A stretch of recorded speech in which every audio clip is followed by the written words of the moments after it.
In this video, I'll show you how to fix a bike rack like this that sags when it's in the trailer hitch.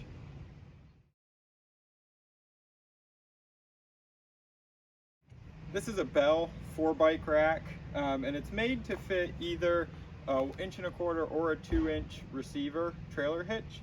The way they do that is it's 1 1/4 steel, and they make a plastic insert that goes around it that takes up the space and gives it the right spacing to fit into a 2-inch hitch.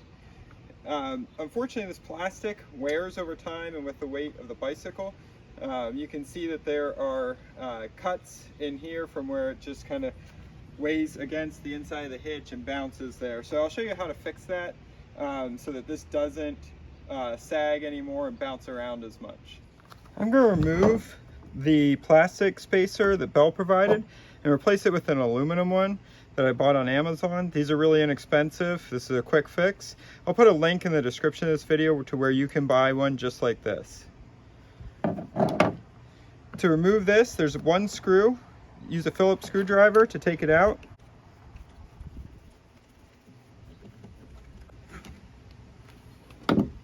You can see how worn this is right here.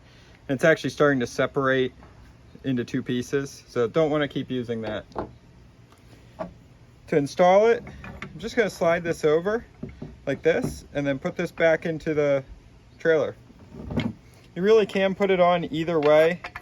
Look and see what works best for you in your situation.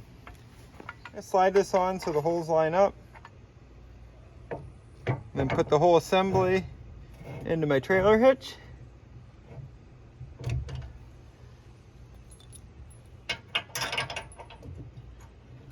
And then put the retaining bolt in. Now the bolt will still thread in and draw the hitch over tight to the side so it doesn't bounce around as much.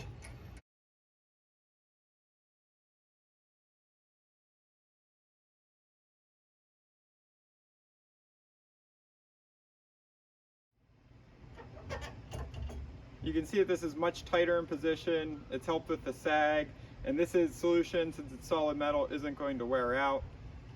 So I'm happy with how this is. I can keep using this bike rack instead of replacing it with one that's made exclusively for a 2-inch receiver. If you found this video helpful, hit the like button and give it a thumbs up. You can also subscribe to my channel for more helpful tips. Thanks.